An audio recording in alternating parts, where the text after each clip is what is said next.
I just had an interview with one of the executive vice presidents at a bank, and he shared something very special to me. He said, Lola, since the time we had these EMC conversations with my peers, even though I left the bank, I feel like we still have that bond together and we reach out for each other. And I think that's the key. The relationships is a water we swim in.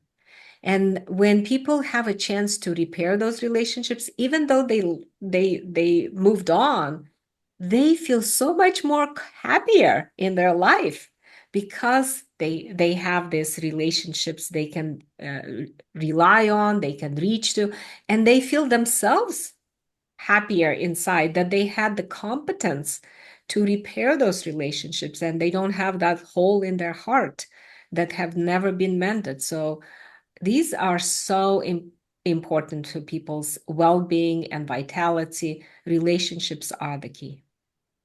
I think that's beginning to be recognized. It's funny because sometimes when I'm speaking to individuals, like they they don't necessarily recognize that their work relationships are emotional connections. They don't think of them in that way. And they often think, oh, I don't need that person, or, they don't really matter. They're not important. They're just my boss or my close colleague whom I actually depend on. So on the one hand, they're saying, they're not important. But on the other hand, they're losing sleep at night because there's a rift, that there's a rupture, or there's a distrust or miscommunication going on. So there's a disconnect.